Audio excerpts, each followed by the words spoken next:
J'aurais peut-être dû mettre une musique de Super Mario quand même.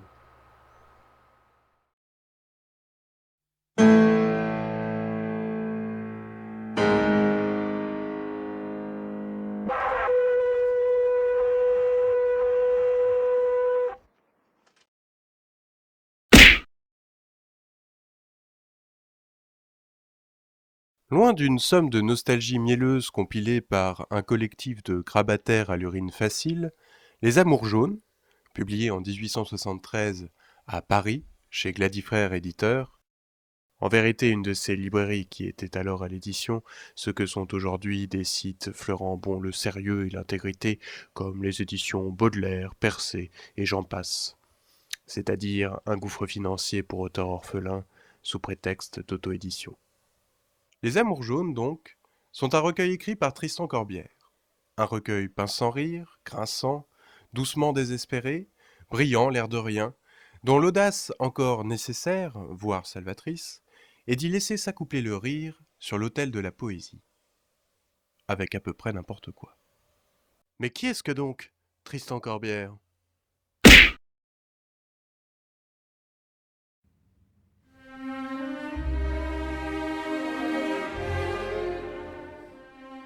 Né le 18 juillet 1845 à Côte-Congar, Édouard Joachim Corbière, qui prendra par la suite le sobriquet de Tristan Corbière, est le fils d'Édouard Antoine Corbière, papa oublié de la littérature marine, et de Marie-Angèle Puyot, dont il n'y a pas grand-chose à dire. Tristan n'a pas vraiment de chance dans la vie. Affligé dès l'adolescence de crises de rhumatisme articulaire, Corbière doit abandonner ses études et se retrouve donc très jeune à mener une vie erratique, à se gorger de littérature comme Byron, Baudelaire ou Musset, à faire des farces et à dessiner. Non, en vrai, c'était plutôt rude comme existence. À ses 18 ans, Corbière s'installe dans la ville de Roscoff en Bretagne, et non pas de Ruskov en Ruscovie. Il y navigue sur son bateau, le négrier, partant de tempête, habillé en pirate, ou se balade dans les rues en soutane. Sa grande figure dégingandée, phthisique et émaciée, effraie ces bons vieux roscovites qui surnomment le jeune poète An Ankou, le spectre de la mort. C'est durant ce long épisode breton que seront composés Armor et Jean de Mer, deux sections des Amours jaunes, dont la couleur locale fut le prétexte pour certains critiques peu zélés de cataloguer Corbière en écrivain régionaliste. Pouah! Puis à 24 ans, Corbière quitte Roscoff. Il voyage en Italie avec des potes, béni du haut de son balcon, grimé en évêque, les Romains furieux, s'amusent comme un petit fou, puis il rentre, puis il repart. Il rencontre le comte Rodolphe de Béthune et sa maîtresse Herminie, une actrice entretenue, que Corbière surnommera Marcel car il en tombe fou amoureux et qu'il est poète. Na. Tous les trois, ils font du bateau. Corbière fait des blagues. Le couple devient ses meilleurs amis. Corbière écrit beaucoup pour Herminie, qui s'en fout. Il s'en va même vivre à Paris pour ne pas s'éloigner d'eux. Il écrit encore un peu plus pour Herminie, jusqu'à en pondre son unique recueil. Il le publie, mais tout le monde s'en fout. Alors, au bout d'un moment de cette vie, sa maladie s'aggrave. Il demeure quelques mois alité à Morlaix, chez ses parents, puis un jour, il se fait livrer des brassées de bruyère, avant d'expirer le lendemain, le 1er mars 1875, à seulement 30 ans.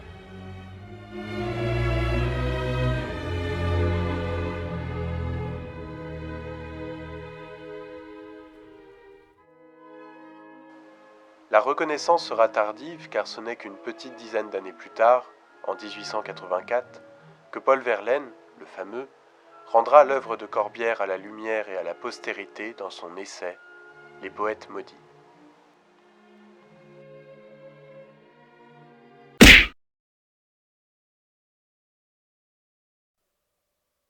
À tous ceux qui voient mal, Corbière répond: Les Amours jaunes. Jaune de naître or, ni de ce bleu dégoulinant dont affublait Flaubert les baveux romantiques. Jaune du rire, dont nous savons bien qu'il est en amour salutaire. Ce rire charognard, des brasiers froids. Dernière supériorité d'un bras cassé, d'avoir trop vu. Outre les jeux de mots, la malice des mots valises et des assonances, l'écriture de Corbière est tout en rupture. Ponctuation effrénée pour un rythme saccadé, enjambement, rejet, contre-rejet. Mais j'y comprends rien! Bonjour, je suis chercheur et pédagogue et je vais vous expliquer les enjambements.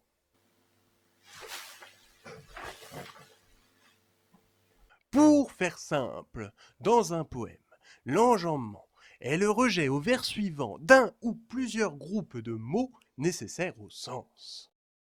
Par exemple, dans la 13e strophe de Bohème de Chic, Tristan Corbière écrit « Et je laisse la vie pleuvoir sans me mouiller, en attendant l'envie de me faire empailler. » Il y a ici et ici 2 enjambements. En effet, ici par exemple, on ne va pas dire tout seul « de me faire empailler ». Le rejet, c'est quand, au sein d'un même enjambement, on met l'accent au début du vers suivant en isolant un seul mot ou un court groupe de mots. Par exemple, dans la 10e strophe de la Rhapsodie du sourd, « Ô musique céleste, entendre sur du plâtre, gratter un coquillage, un rasoir, un couteau, grinçant dans un bouchon, un couplet de théâtre, un os vivant concis, un monsieur, un rondeau. » Alors, nous avons ici et ici 2 rejets. Notez qu'ils sont accentués par les points d'exclamation. Le contre-rejet, enfin, c'est la même chose que le rejet, sauf qu'on met en avant, toujours en les isolant, un seul mot ou un groupe de mots à la fin du premier vers. Par exemple, dans la première strophe de la seconde partie de Paris, nous lisons « Là, vivre à coups de fouet, passer en fiacre, en correctionnel, repasser à la ritournelle, se dépasser et trépasser. » Nous avons un enjambement avec contre-rejet ici, mais aussi, comme vous pouvez le constater, avec un rejet là. Car oui, on peut cumuler les deux. L'intérêt de l'enjambement, outre le fait de mettre l'accent sur des groupes de mots avec le rejet et le contre-rejet, est d'adoucir, voire d'éluder la coupe, c'est-à-dire l'inspiration que l'on prend à la fin d'un vers pour ainsi déranger le rythme normal du poème. Après, au poète d'en faire une arme d'étrangeté ou de continuité au sein de la strophe. Merci de votre attention et à bientôt. Et c'est vachement bien. Mais au diable, les démonstrations spécieuses et les célébrations creuses! Laissons la place à l'œuvre avec la lecture du poème Épitaphe, écrit par ce corps dandy, souffrant et grinçant, qu'était Tristan Corbière. Oui, triste en Corbière. Un poème qui témoigne non seulement de l'humour, mais aussi de cette façon si particulière d'épouser le monde à reculons qui caractérisait tant ce poète. Épitaphe. Sauf les amoureux commençants ou finis, qui veulent commencer par la fin. Il y a tant de choses qui finissent par le commencement, que le commencement commence à finir par être la fin. La fin en sera que les amoureux et autres finiront par commencer à recommencer par ce commencement, qui aura fini par n'être que la fin retournée, ce qui commencera par être égal à l'éternité, qui n'a ni fin ni commencement, et finira par être aussi finalement égal à la rotation de la Terre, où l'on aura fini par ne distinguer plus où commence la fin, d'où finit le commencement, ce qui est toute fin de tout commencement égal à tout commencement de toute fin, ce qui est le commencement final de l'infini défini par l'indéfini, égale une épitaphe, égale une préface, et réciproquement. Sagesse des nations. Il se tua d'ardeur, ou mourut de paresse. S'il vit, c'est par oubli. Voici ce qu'il se laisse. Son seul regret fut de n'être pas sa maîtresse. Il ne naquit par aucun bout, fut toujours poussé, vent debout, et fut un arlequin ragoût, mélange adultère de tout. Du je ne sais quoi, mais ne sachant tout. De l'or, mais avec pas le sou. Des nerfs, sans nerfs, vigueur sans force. De l'élan, avec une entorse. De l'âme, et pas de violon. De l'amour, mais pire étalon. Trop de noms pour avoir un nom. Coureur d'idéal, sans idée, rime riche et jamais rimé, sans avoir été revenu, se retrouvant partout perdu. Poète en dépit de ses vers, artiste sans art, à l'envers, philosophe à tort, à travers, un drôle sérieux, pas drôle. Acteur, il ne sut pas son rôle. Peintre, il jouait de la musette et musicien de la palette. Une tête, mais pas de tête. Trop fou pour savoir être bête. Prenant pour un trait le mot trait. Ses vers faux furent ses seuls vrais. Oiseau rare et de pacotille, très mâle et quelquefois très fille. Capable de tout, bonne à rien, gâchant bien le mal, mal le bien. Prodigue comme était l'enfant du testament, sans testament. Brave et souvent, par peur du plat, mettant ses deux pieds dans le plat. Coloriste enragé, mais blême. Incompris, surtout de lui-même, il pleura, chanta juste faux, et fut un défaut sans défaut.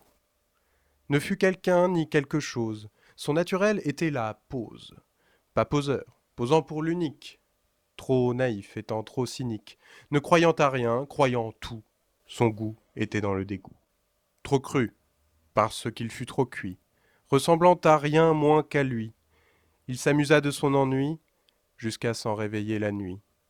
Flâneur au large, à la dérive, épave qui jamais n'arrive. Trop soit pour se pouvoir souffrir, l'esprit à sec et la tête ivre, fini mais ne sachant finir, il mourut en s'attendant vivre, et vécut, s'attendant mourir. Sigie, cœur sans cœur, mal planté, trop réussi, comme raté.